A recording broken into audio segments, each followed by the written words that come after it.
Welcome in. It is Big Ten Today on a Monday. We are presented by Gatorade. Dave Revs and Howard Griffith.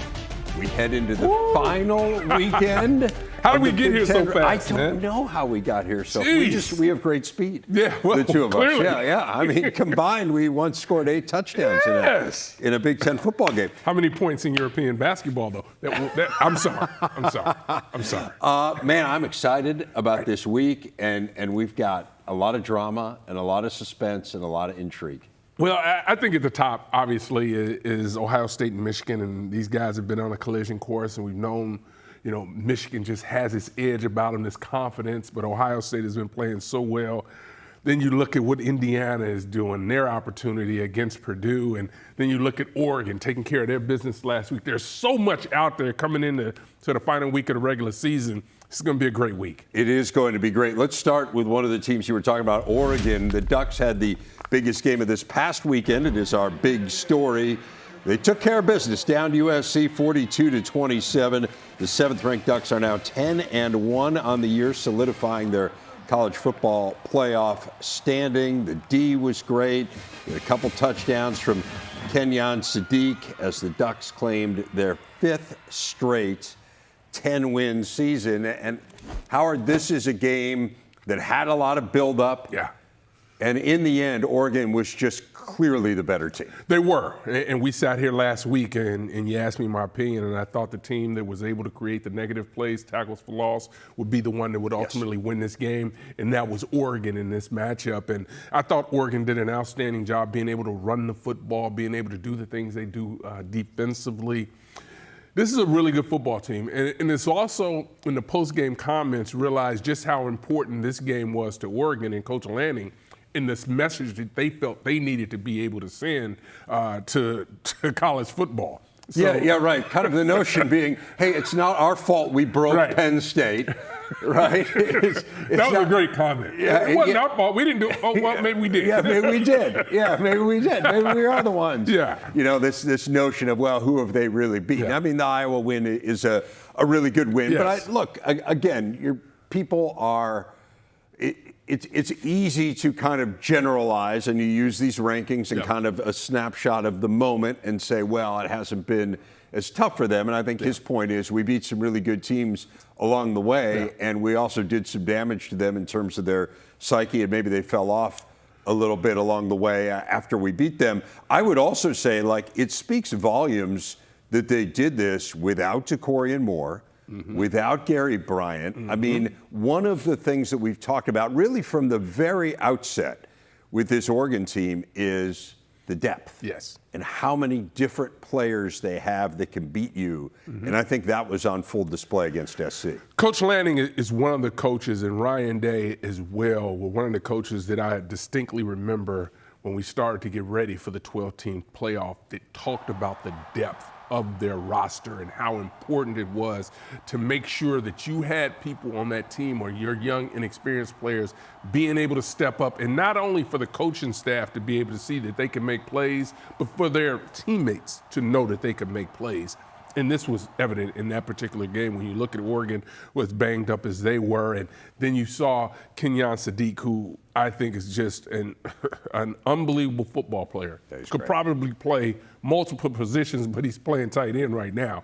But he is just a guy that really creates problems for a secondary. He's not only outstanding when it comes to running routes, but him at the point of attack, being able to block, being able to move him around and ask him to block and run routes out of the backfield and anywhere. He creates matchup problems. And I think what we've seen out of him the last couple of weeks is kind of a glimpse into what Oregon can do to you defensively to create some of those matchups. And Oregon's defense really good. I mean, they turned USC into a one-dimensional team. That dimension is very good, the passing game, but we've talked a ton about when Lincoln Riley's teams are clicking, they have to be able to run the ball, and they only had 52 rushing yards against what is an outstanding Oregon defense. A defense I think sometimes gets a little bit overshadowed because we think about Oregon as a dynamic offensive team. So let's take a look at the resume here for Oregon as they are, you see, have the game against Washington. That win against USC, it's the highest ranked team they've beaten, but They have a win at Kinnick against a very good Iowa team. I mentioned they beat Penn State and State College when the Nittany Lions were ranked 3rd in the nation.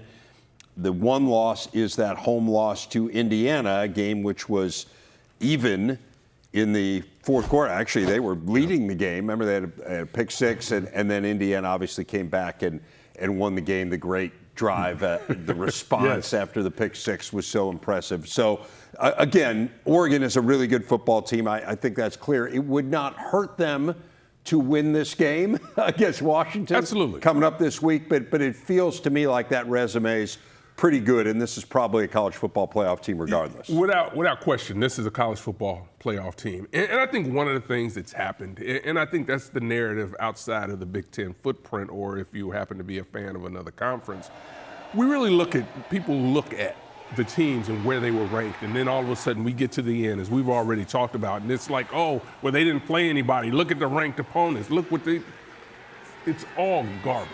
You have to play who is on the schedule. Yes. And if you handle your business and you do what you're supposed to do, you're going to be ranked where you are. This team didn't just all of a sudden become good because of the schedule. People thought this was a playoff team at the beginning of the year. A lot of people that we have respect for, and we see them and understand that. So it's not anything about their resume. They need to go out and beat Washington. There's no question about that. For them, Washington played well on the road, so this is going to be a great matchup. But you talk about the explosive plays. If both teams are healthy, we really look forward to watching this one as well. And if they beat Washington and Michigan beats Ohio State, they go to the Big Ten championship game. We'll talk about those scenarios coming up in a bit. For SC, really quickly, it's disappointing. I mean, it just feels like they're on the cusp, but to me, they're not quite good enough running the football against elite teams. Now, part of that is injuries, and I think it's fair to point that out. They're down their top 2 tailbacks, but then defense, they're good, they're not elite. And a really good offense can carve them up, and that's what happened in this game. Yeah, and I think where you think about whether or not they're just good and not taking that step to be elite is being able to control the line of scrimmage, being able to create those negative plays. And that becomes an issue for them when you're playing against an outstanding team, because you have to get some of those plays. You have to be able to get pressure onto the quarterback and be able to stop the run on a consistent basis. They've been able to do it throughout the year, but it just has not been consistent enough. You look to the other side, and you talked about Lincoln Riley's, his offense being really good when they were able to run the ball. We go back 2 weeks ago, they ran it 31 times, I think for only just over 100 yards, but it was the fact that they were committed to running the football that really gave them an opportunity to eat up clock. The quarterback is outstanding. Maava, it really plays well. Lemon, to me, this year, fabulous. He should win the Biletnikoff. I will tell you that. He should win for what he's been able to do for this football team, and at that position, he's been unbelievable. I know he's got a lot of competition, not only just in this conference, but throughout the country. He's got competition to be first team all Big Ten. That's how good the wide receivers are in the Big Ten. No question about it. We might have 3 of the best receivers in the country in this league. But yeah, he's incredible. He threw a touchdown pass in this game as well. The frustration, I think, for SC fans is these big games they just haven't won. They're 3-10 ranked versus ranked games under Lincoln Riley. He was 14-6 at Oklahoma. I think, and we can get into USC, we can talk about them more. There's a ton to talk about, and I don't want to get bogged down on SC. I think you can't be a prisoner of the moment. You can't say, well, they didn't do it this year, ergo they're never going to do it. I wouldn't be concerned with that. I still think it's there. Yes, it's there. But it's frustrating because it could have been there this year, and it didn't happen for them. They've got a great recruiting class, by the way. Yes, they do. Number 1 in the country. So Oregon in the playoff as of now. Michigan trying to play its way in. The Wolverines, no problem with Maryland. They won 45-20 in College Park. 17th win in their last 19 November games. That's the second best mark in the nation in that span. Defense came up big. You had Bryson Cusdall, you saw a moment ago, running for 3 touchdowns in place of the injured Jordan Marshall, is expected back next week. Wolverines ran for 228 yards. They did what they had to do. They had not played well the week before against Northwestern. Frankly, they were very fortunate to escape that game. They left no doubt here against Maryland. The Terps scored on the opening drive, and after that, it was all Michigan. This is a Michigan team, when you think back to when they went on their championship run, they're doing exactly what the things that they were doing. Really being able to run the football, control the line of scrimmage, still love what they do defensively. That's why I think this matchup this week is going to be so important and so interesting when you look at what these two defenses can do, Michigan and Ohio State. But Michigan is playing their brand of football right now. And that is something to be excited about. I know there's still plays that are left out there in the passing game from Underwood, but what he gives you in the run game, having to account for him being a ball carrier, really puts them I believe, in a really good spot. This is going to be a fun matchup when you think about the confidence that they're playing with right now. They're expected to get Marshall back, as you mentioned. That's obviously going to help. But this is a team, when you look at their offensive line, they're playing really well at this point. They are. I mean, so we're looking at 4 straight games rushing for more than 200 yards. And when they run for more than 200 yards, they win. Hard stop. 54 straight games where they have run for at least 200 yards. They have won the game. They're also really good defensively. And, that is, to me, where it gets so interesting is, can they do enough? Can Wink Martindale get Ohio State off balance? And we'll get into the Ohio State game and the matchup here coming up in a few minutes. But it just feels like they're built to win this game. This game historically has been won by the team that controls the run game. Now, the one thing I'd say is if you're Ohio State, you can't get caught up in that. No. Like, I think last year they were so caught up in the way to win this game is to run the ball. And being physical. That they played, unfortunately for them, into Michigan's strength. Yeah. But Michigan is built the same way they've been built the last 4 years. Run the ball, play great defense. And here's the problem. I'm trying to jump to that game right now. I know. I know. I'm right there. But getting back to Michigan, I just think that what Wink Martindale is able to do defensively, and I think that's a big part of what you've been able to see coordinators that have stepped down to come back to the college game, they've been able to manipulate what offenses can do, really making it that they're dictating the pace, that they're causing the problems. And they can show you so much. We talk about Wendell Candy with offenses, being able to move, put guys in motion, being able to change up different formations to try to confuse the defenses. That's what their defenses do. I'm talking about Ohio State and Michigan. That's what they do to opposing offenses. And all it takes is a split second. You just need to be late with the football one moment, and all of a sudden you have a defensive end that's dropped out, and all of a sudden he's got picked off an interception and going the other way. So you have to have answers for looks and understanding where you can go with the football. And that right there is why this game is going to be so fascinating. God, I jumped to the game. Well, that's okay. No, I know. I think both of us, like, we've been saying here for like a month, hey, they could be on a collision course, and Michigan could be in a position where if they win this game, they could play their way into a playoff. I'm not sure it's a certainty. I think that's where it gets interesting, just because some of the peculiarities with the way that the rankings have worked out this year. But on the outside looking in right now, but a win against Ohio State, that would be as good a victory as anyone in the country has this year. They won at Nebraska, which is not easy. They have a very good win against Washington. Again, the losses are to excellent teams, Oklahoma and USC, both on the road. None of this happens in a vacuum. And we'll talk about everything else maybe that needs to happen for them to jump from where they are right now into that college football playoff. You're going to have to be in the top 10 to make it into the playoff this year, but a win would go a long, long way.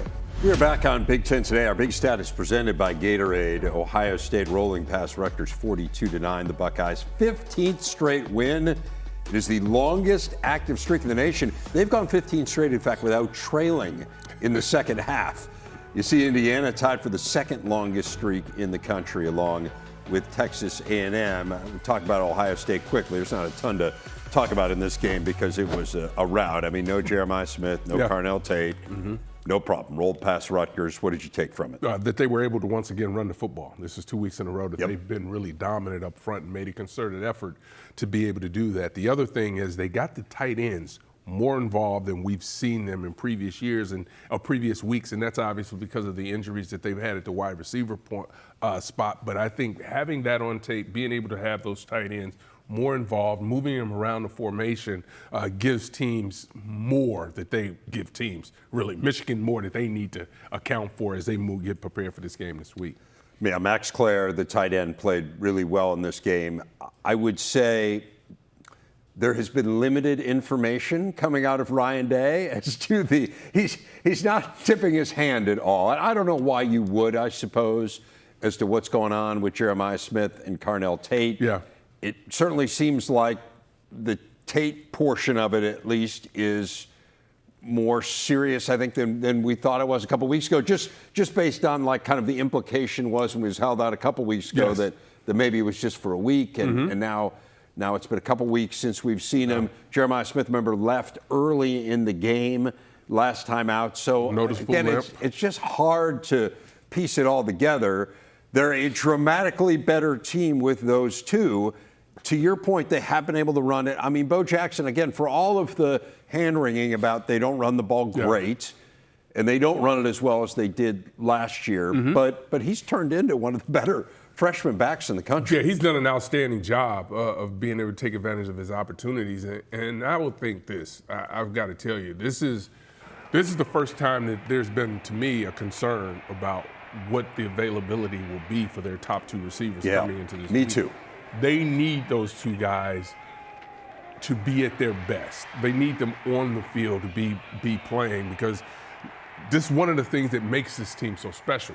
When you get away from the defensive side, we know how good they are over there, but this is a different team, a different offense when those two aren't on the field, and we don't know what's going to happen. I'm sure we won't know until game time. Yes, but they need these two young men on the field to be able to be at their best. Yeah, it's pretty fascinating, and again, you're under no obligation to tell the world what's going on with injured players, and I understand that, but they are a dramatically different team when they have Jeremiah Smith and Carnell Tate. Dramatically it just different. shows you it shows you just how different those two young men are on the football field. It's amazing. The defense continues to be great. We talked about this on Saturday. It bears repeating, 11 straight opponents to 17 points, to less than 17 points. First team since Oklahoma in 1987 to do that in the first 11 games of a season. And so that sets up the game.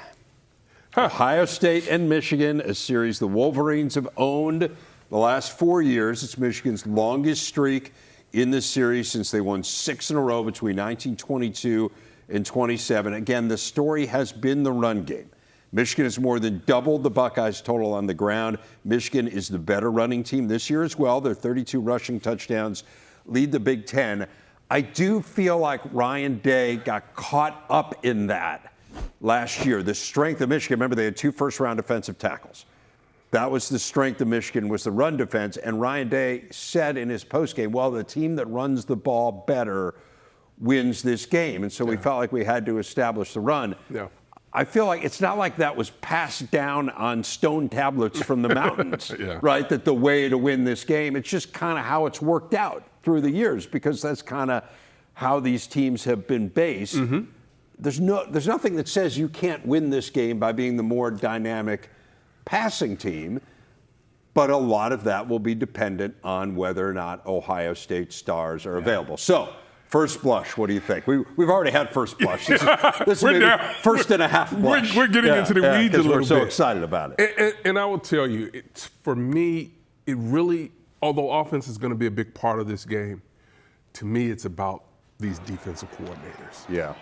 To me, I've been so fascinated by the way they've been able to handle themselves and the way their teams have played, and just being able to move the different chess pieces around the board to force you into situations that are uncomfortable for quarterbacks. So once you get away from, okay, these defenses are dynamic, then who do they have an opportunity to affect? For Michigan, obviously it's Underwood. Underwood has seen a lot of these different looks in practice, not necessarily game time, but in practice, because that's what he gets a chance to practice against. But he has not been, to this point, just as accurate as I think we need him and want him to be. There are some passes that get left out there sometimes, but to me, his calm and his ability to run the football really helped him, because you never see him on the sideline when there's an errant pass or something doesn't go right. He's all over the place. He's always been a calm individual, and I think that will really work for him because there's going to be some tough challenges in this game, and he's going to have some tough series as an offense. So I like that matchup. And then Julian on the other side, man, he has just been on fire when he's had his weapons. Last week, probably his lowest completions of the year when you think about just how good he's been going throughout this year. So he needs those big-time players to play for him. But if they can run the football and have some consistency there, that's going to be a big part of, I think, what they're able to do in the game plan as it unfolds this week. If Julian Sayin has 2 good weeks here, he could win the Heisman Trophy. So there's a lot on this for him. I do wonder a little bit about game pressure.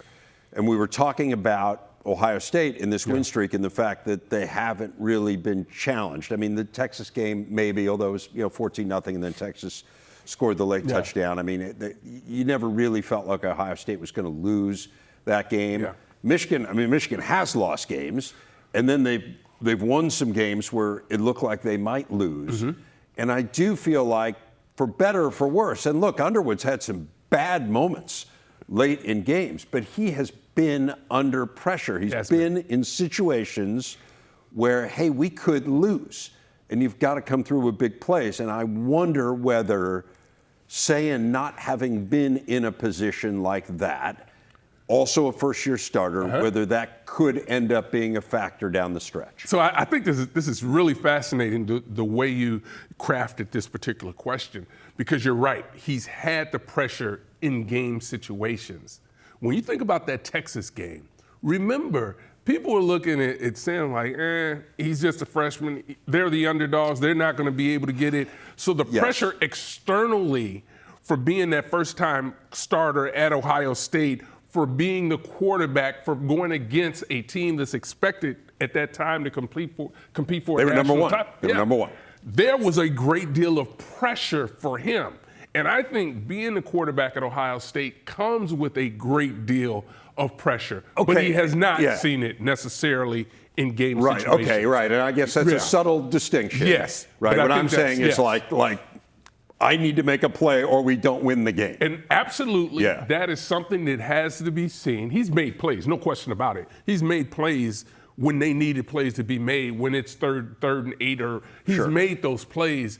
But you're absolutely right that he hasn't been in the same situations necessarily as many times as Underwood has been in those situations. And again, don't get me wrong, that's a good thing. It's great. Right? I mean, that speaks to how good his team is. I'm not saying, well, you can't hold that against him, just like you can't look at a team's schedule and say, well, they should have, they don't make the schedule. He doesn't make the game situations, but I just wonder, we don't know. How he would react in those situations. Frankly, we do know a little bit about how Underwood would react, and it hasn't always been great. And let's say this, and then we got to move on. Yes. Neither one of them played in this game. No. Okay. No. So all the pressure that's gone on throughout the year in situational football has not like what they're going to see this week. Build-up is awesome. Fascinating. We're going to talk about a little bit more this week. That's I have a sneak peek to forthcoming rundowns. Still a ton to talk about from this weekend. We'll run you through the rest of the action. We have 5 games still to cover in depth. That is next on Big Ten Today. 8 games in all in the Big Ten on Saturday. The big board showing us all the results, including the 5 we've yet to discuss.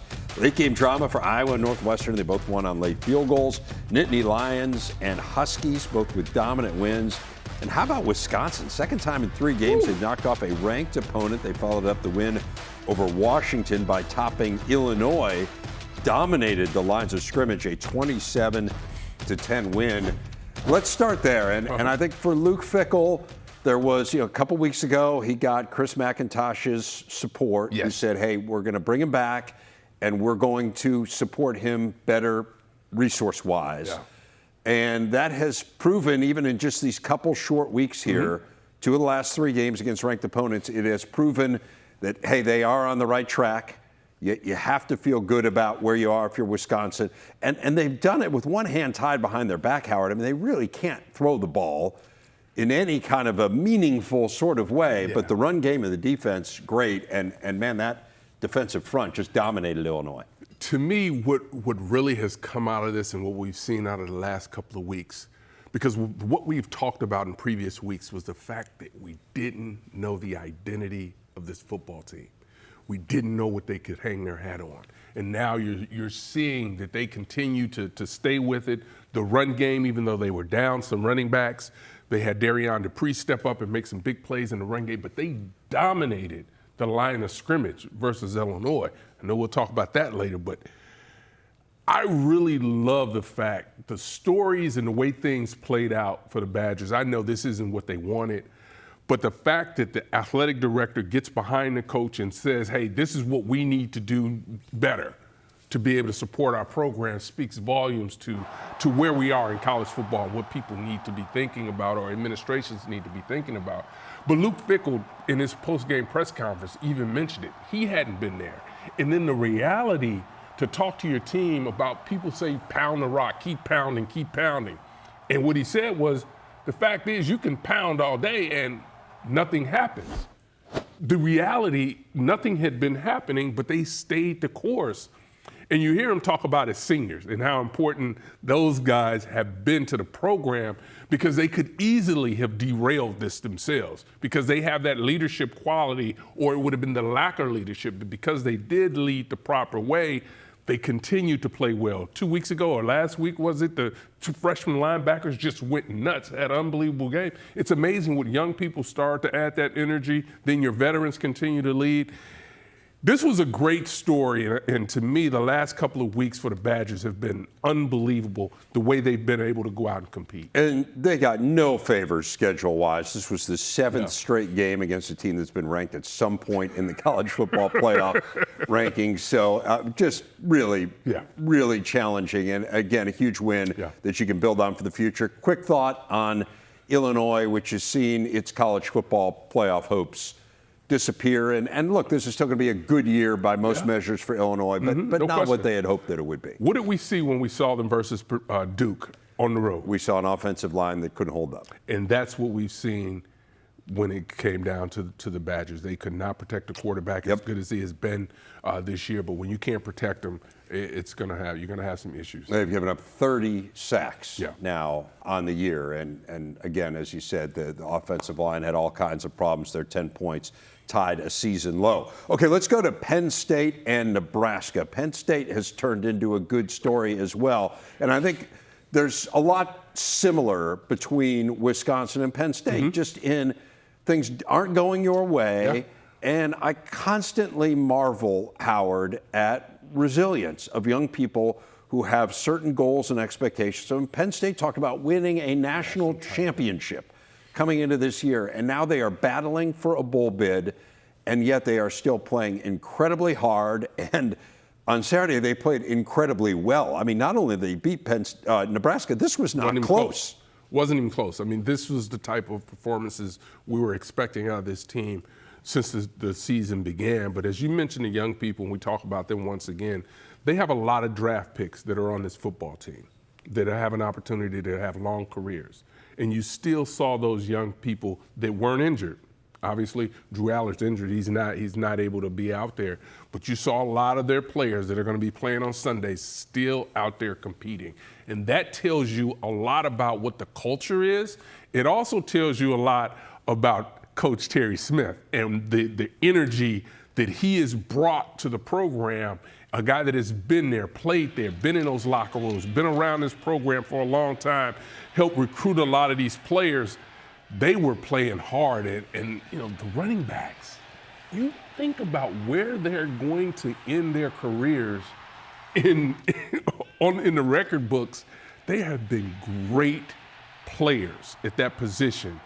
And these two young men have a chance to sit at the top. One's there already, and another one's got a chance, and they're committed to getting them there this week. Yeah, it's amazing. So Katron Allen became their all-time leading rusher. He passed Evan Royster. Nicholas Singleton has tied Saquon Barkley on the rushing touchdown list and the total touchdown list at Penn State. And we're talking about legendary players that they're side by side with. You mentioned the players rallying around Terry Smith, and there was a sign afterwards to hire Terry Smith. So the players have made it clear what they want. There's no obvious candidate right now for Penn State. So we'll see where this thing ends up going. But the players have told Pat Kraft what it is they want in no uncertain terms. Yeah, and I think the important part, too, is no matter what happens, this is a business, but no matter what happens, when you look at Terry Smith as a coach and as a man, you have a great deal of respect for him. Yep. And the players showed you that this past weekend and since they've been playing for him. What do you make quickly of Nebraska? You know, we talk about this as a game of guys who didn't expect to be starting a quarterback. Ethan Grunkemeyer has looked the part. He's been great. TJ Lateef was so good against UCLA. You can't lay all this on TJ Lateef. Frankly, the defense just didn't hold up at all. But just overall, Nebraska just looked outmanned.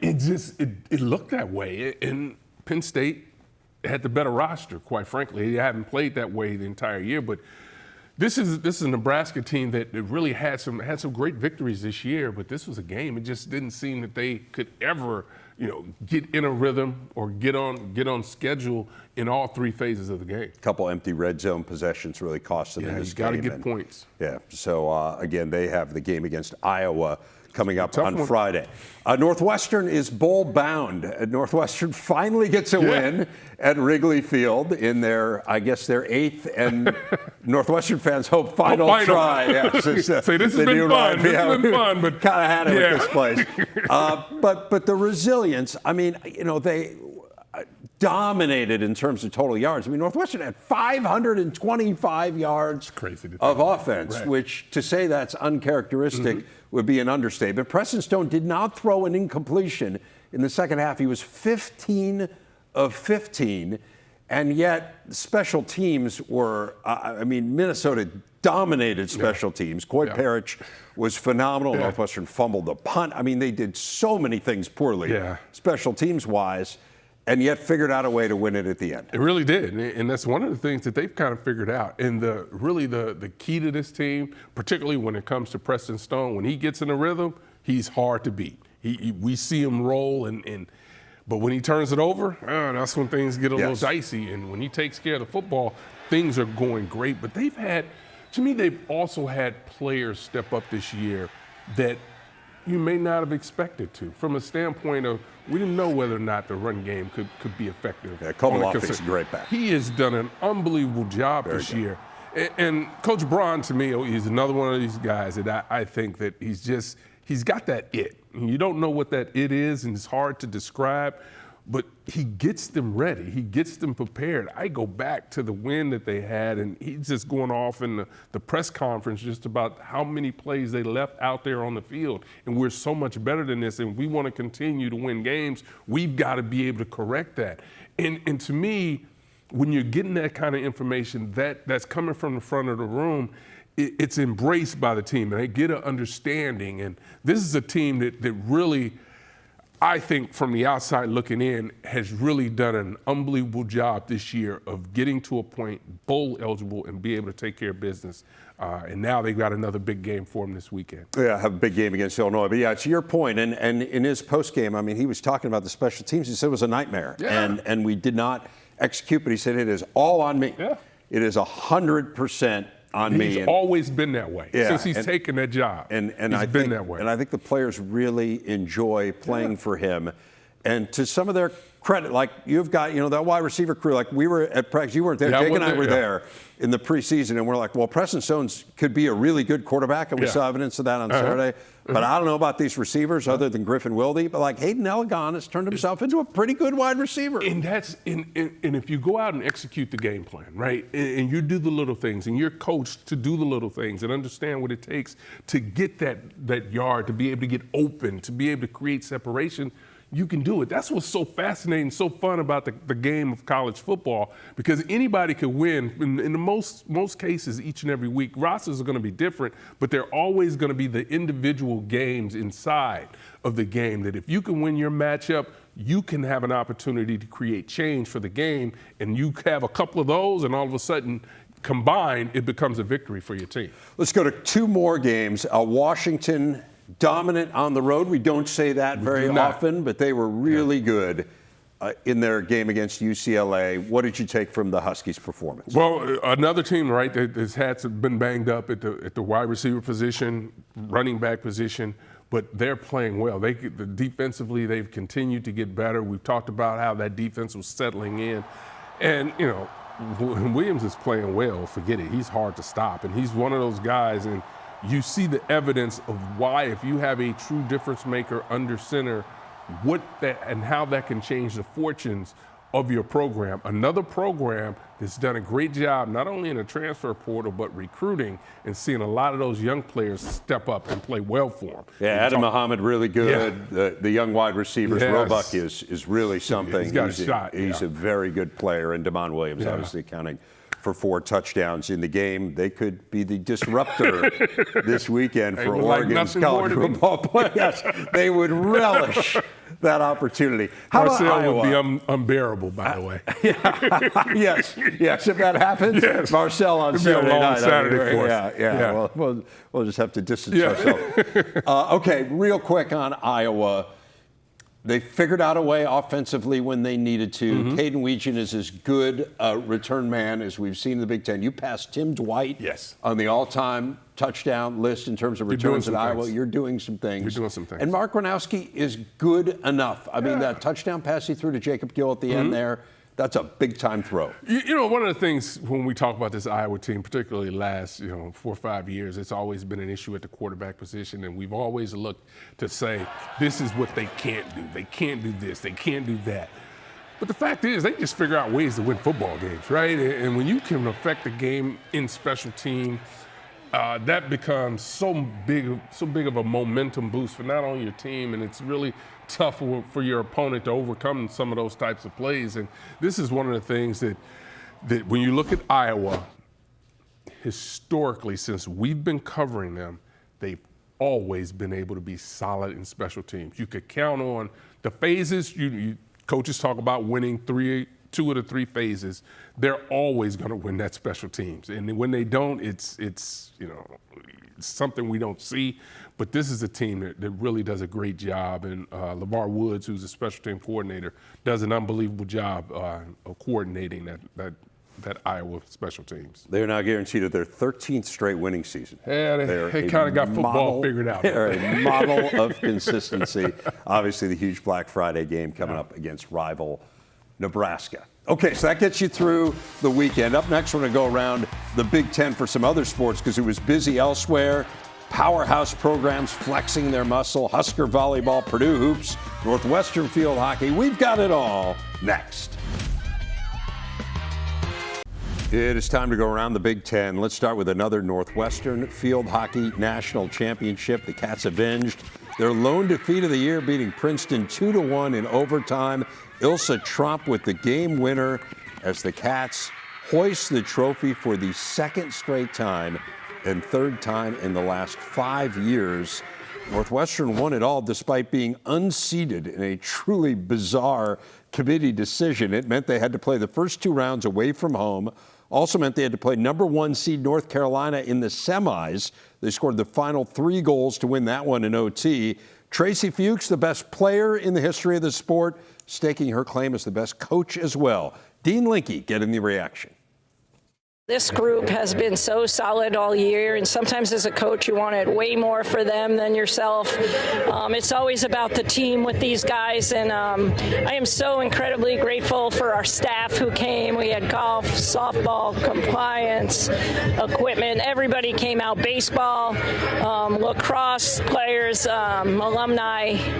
It feels really good to be at a university like Northwestern and to bring another one home. I couldn't be more grateful. I'm just happy that we're putting up consistent seasons year after year, and that Mark Jackson, our athletic director, and the rest of the staff really supports our program and gives us what we need to be successful.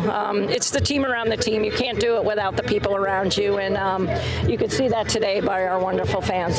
I mean, I don't know if I ever imagined something like this would be possible, but going into this year, this team is the reason I wanted to come back. I love nothing more than playing with them, and I had full confidence in us results today, and I'm just so proud of everything that we've done this season.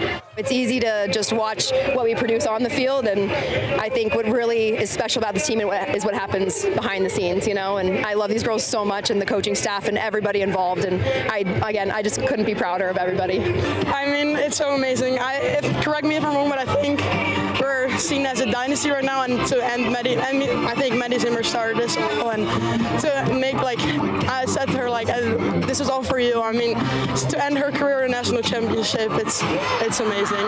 Yeah, I mean, I was thinking, put it on goal as hard as you can, and honestly, I don't really know where it is. I think in the middle, I just saw it going in. I was like, oh, it went in. I wasn't really thinking, just hitting it on goal and see what happens. While we are on the topic of dominance, the Nebraska women's volleyball program won its third straight Big Ten title after a 3-0 sweep of Indiana. The Huskers have swept 22 of their 28 opponents this season, including all but one of their conference matches. They have still yet to lose under Danny Busboom Kelly. They're a staggering 28-0, third time in school history, the first in nearly 20 years. They've won their first 28 matches. Their sixth ever Big Ten title, 37th conference crown overall. Next match Friday night on the Big Ten Network against defending national champ Penn. So here's the story as we head into the final weekend. The two best teams in college football are at the top of the Big Ten standings. Ohio State and Indiana. Oregon and Michigan are just behind them. Those four are still alive for the title. We're up to 11 bowl-eligible teams. We will get to 12 as the winner of Penn State Rutgers earns a spot. All 18 teams in action this weekend, but much of the focus will be on three games: Ohio State, Michigan, Indiana, Purdue, and Oregon, Washington. The Bucks and Hoosiers both control their destiny. If they win, they are headed to Indy. Oregon needs a win and a Michigan upset to get there, while Michigan would need to beat the Buckeyes and have either Indiana or Oregon lose. Were the Hoosiers to get to Indy, it would be their first ever champ game appearance. Who could have ever seen this coming, Howard? No one. No one. This is, One guy saw it coming, as it turns out. Coach, we do really appreciate you taking the time out to do this. Good luck making it down to Bloomington. Got to tell you, the drive can be dicey at times, as Jerry can attest to. If a GA can't get you from Bloomington to Indianapolis in 35 to 40 minutes, he shouldn't be a GA. Just as you go recruiting in Indianapolis. I'll tell you what. I mean, set a good bar for the drive. I figured I had to make this trip up here since we'll be playing in this game next year. Oh, I like that. I like that. I like it. Are you willing to go on record with that prediction? I am on record. All right. Can I just say that might be the worst follow-up question of all time by any journalist, the one I asked there. I want to make it clear. He was wrong. He was flat out wrong. Because that I'm was, listening. Yeah, well, because he said next year. Actually, he wasn't there last year. You're unbelievable. Yeah, well. You're unbelievable. Right? I mean, details matter. Okay, Yeah. Quick thoughts on how all this plays out. You know what? I think what we've seen out of Indiana to this point is they've never played down to their opponent, right? I agree. You expect them to go. They're going to be there. Yeah, you expect them to do what they need to do. Ohio State has some challenges. There's some mental things that are going on when you think about the way Michigan has kind of owned this series as of late. So they've got a lot that they need to prove. Obviously, the injuries on the other side.